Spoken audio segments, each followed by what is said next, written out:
a whole new world. Right? Am I right? How many people have seen the film Aladdin before? And I don't mean like the new, like no offense to the new one with Will Smith, but like the original is the best, right? Robin Williams. There's quite a lot of hands that aren't up. Some of you guys never seen Aladdin? For real? Never? My days. You need to go home and watch it. It's so good. Aladdin is one of my favorite Disney movies. And this morning we're going to be thinking all about trust, all about faith, and all about doubt. So we're going to come back to Aladdin in a moment, but first let's dive into the passage we're going to look at this morning.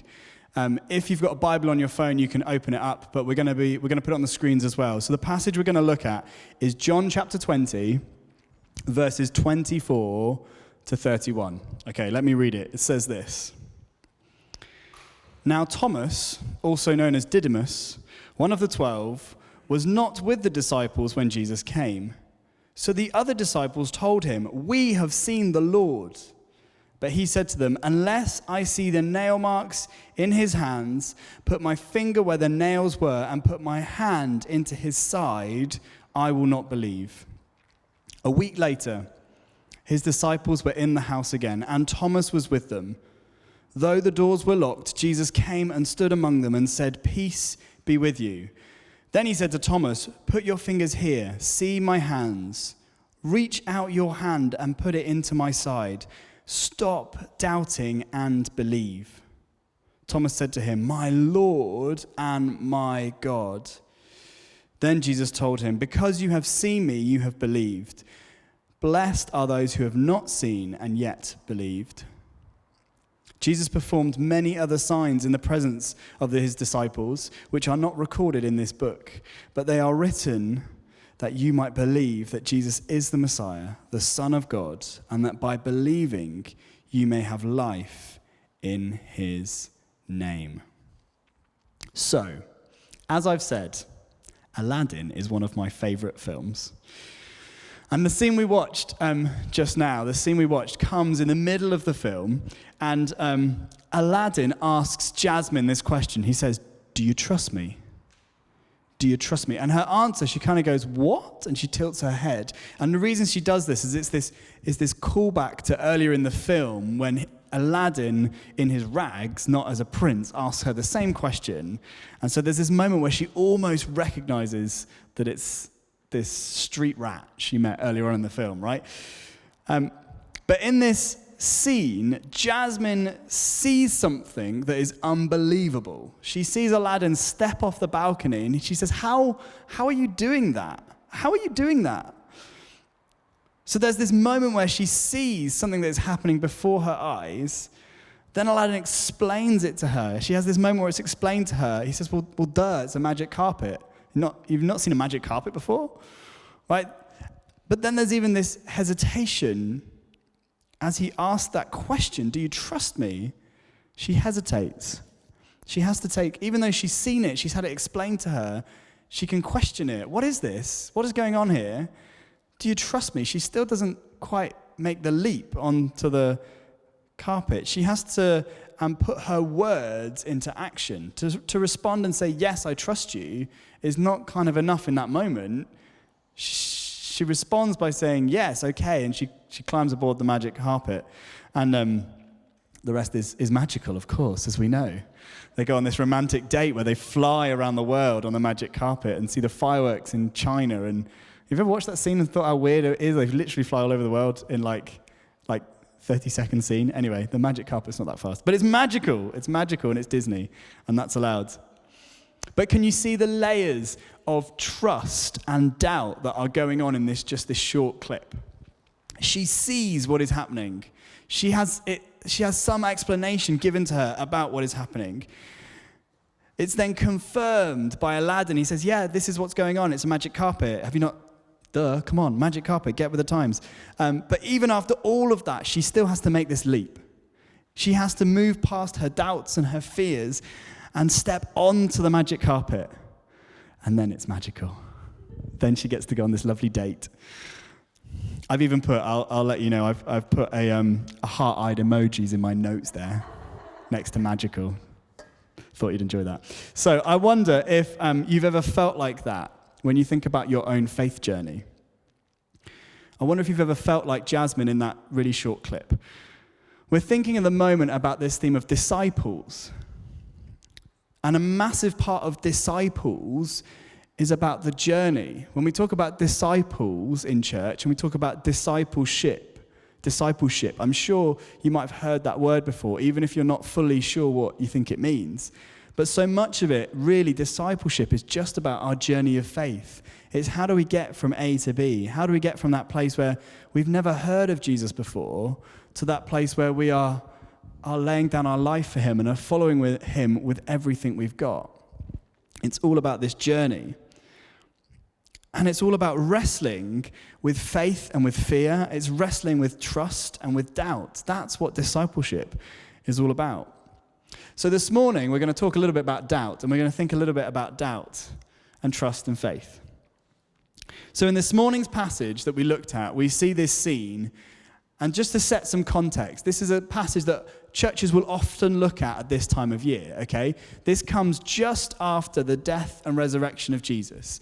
So we've had Easter, we've had Good Friday, we've had Easter Sunday, and Jesus is slowly, there's these little stories of him appearing to the disciples, and they're seeing before their very eyes the miracle that has happened.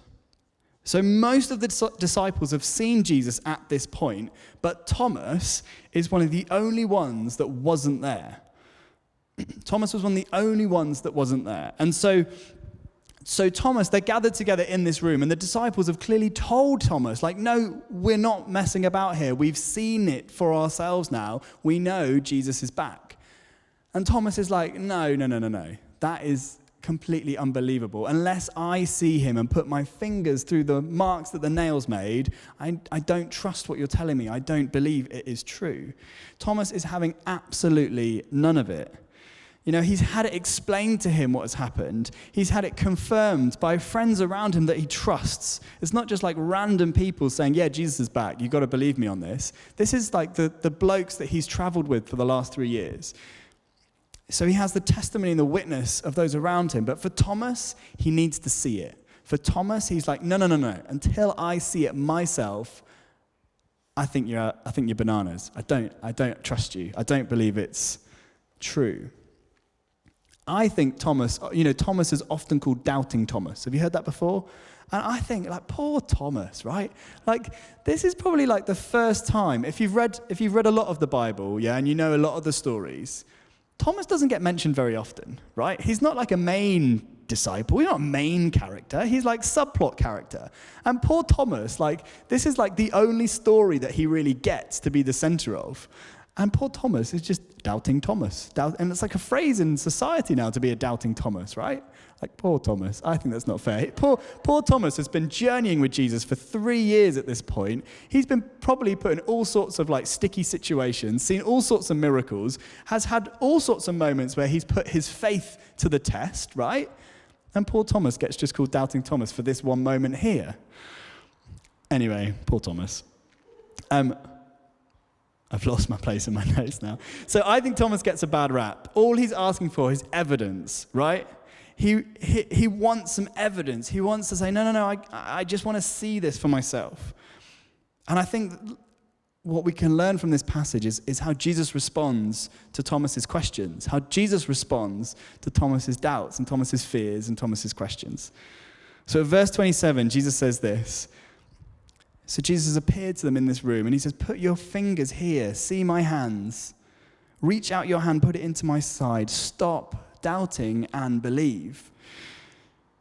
Thomas then responds with, my Lord and my God. And I won't do the tangent of diving into the theological significance of that statement, but it's just quickly, it's one of the only parts in the Gospels where these two things are pushed together in like the same statement. Jesus is often called Lord and he's often called God in different situations, but Thomas is saying, you are my Lord and my God. Really significant, Thomas's exclamation. And then Jesus tells him, because you have seen me, you have believed. Blessed are those who have not seen me, and yet they have believed. Do you know why I really love this passage? The reason I think this passage has so much to teach us today in the world we live in today, it's telling us it's okay to have doubts. It's okay to have questions. It's okay to want more answers and want more evidence for the faith we have. Jesus doesn't swoop in and start condemning Thomas. Far from it. He is really gentle in his response. This isn't some kind of blind faith that we are invited to be a part of as Christians. This isn't just like take it at face value and believe it and trust it and build your life on it. The faith we have as Christians, we are allowed to question. We are allowed to have doubts and fears and questions. There's an amazing story in the Old Testament, and it's a bizarre story, but it's where Jacob has this encounter and physically wrestles with God, like almost physically like grapples with him. And it's like a really bizarre story, but again, I think it's one of those moments where it's showing us that it's okay to wrestle with God. It's okay to have questions. It's okay to have doubts. You talk to any disciple of Jesus, and I'm sure they will have a story of a time when they were wrestling with something, when they had questions about stuff, when they doubted some of this stuff. Maybe that's something I could challenge you to do today. If you know someone who's a disciple of Jesus, maybe that's a friend, maybe that's your mum or your dad, maybe that's your grandparents. But go and ask them this question. Oh, I've just completely lost my notes. Go and ask them this question. When did you doubt? Can you tell me a story of when you found it tough? Can you tell me a story of when you had questions? Was there a point where you wondered if this was even real? Was there a point where you thought, this is just so unbelievable? That's my challenge to you. If you've got someone you know who has been a disciple of Jesus for a long time, maybe it's your grandparents, maybe it's your mum or dad, maybe it's a friend, go and ask them that question. Maybe it's a member of youth team or your small group leader. Ask them that question. Was there a point where you wondered, is this even real? We can have doubts. We can have questions. But I think we also need to take notice of what Jesus says again. In verse 27, he says to Thomas, put your fingers here in the holes in my hands. Put your fingers here in the holes in my side. And then he says, stop doubting and believe. That's the firmest words that Jesus says to Thomas. He doesn't ever say, like, you're not allowed to ask questions. You've just got to take this on faith value. What Jesus does is he takes Thomas's biggest objection. We hear in that passage that Thomas wants to put his fingers in the holes in Jesus' hands. He wants to see for himself and put his fingers into the side. And what Jesus does is he takes Thomas's biggest doubt, his biggest objection, and he says, look, here it is. Put your fingers here. See my side. Now stop doubting and believe. Can you see how gentle Jesus is with Thomas? But also, once he has asked his, he's shown him his biggest fear. He's shown him the biggest objection. And he then says, look, stop doubting and believe. You can see it now. So I want you to think this morning, what is your biggest doubt? What is your biggest question? What is your biggest fear about all of this faith stuff? Because this morning, I think God wants to invite you to bring that to him. That big thing that you've been questioning, that big thing that just niggles you at the back of your mind, that gives you doubt. Because what we see in the story of Thomas is that when Thomas calls out that doubt and asks that question, then Jesus graciously just shows him the answer. And I'm not saying it's always that straightforward. Sometimes we go through our journey of faith having questions for years and years and years. But I think this morning, God wants to do something about our doubts and our fears and our questions. So I want you to think about that this morning. What's your biggest doubt? What's your biggest fear?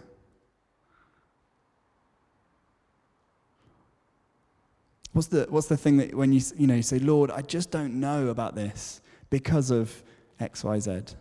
What's the thing that comes to mind for you? I just want to land with a story because I've been through times in my faith journey where I've wondered, is this really real? Is this really true? And one of the things I often come back to, or one of the people that inspires me, was my grandma. My grandma died just before Christmas in 2019, and she had been a Christian all of her life. She died at the age of 92 or 93, I think. And there was this point, like when she was coming into her 90s, where her eyesight was getting really bad, and her biggest fear in life was that she couldn't read her Bible anymore. That she couldn't read her Bible. We clubbed together as a family. We bought her an iPad so that she could just make the font size bigger and bigger and bigger. And it lasted her for ages. She loved it. But when I think about her faith and her trust, it inspires me. It inspires me. And at her funeral, there was this song. This is very rare for me to quote a hymn in a talk, right? I know we're in youth church, but please allow me this. She had this hymn at her funeral that's called Trust and Obey. Trust and Obey. So I'm just going to read some of the words that are in that hymn, Trust and Obey, as we finish. It says this: trust and obey, for there's no other way to be happy in Jesus but to trust and obey. Not a shadow can rise, not a cloud in the sky, but his smile quickly drives it away. Not a doubt or a fear, not a sigh or a tear can abide when we trust and obey. Trust and obey, for there's no other way to be happy in Jesus but to trust and obey.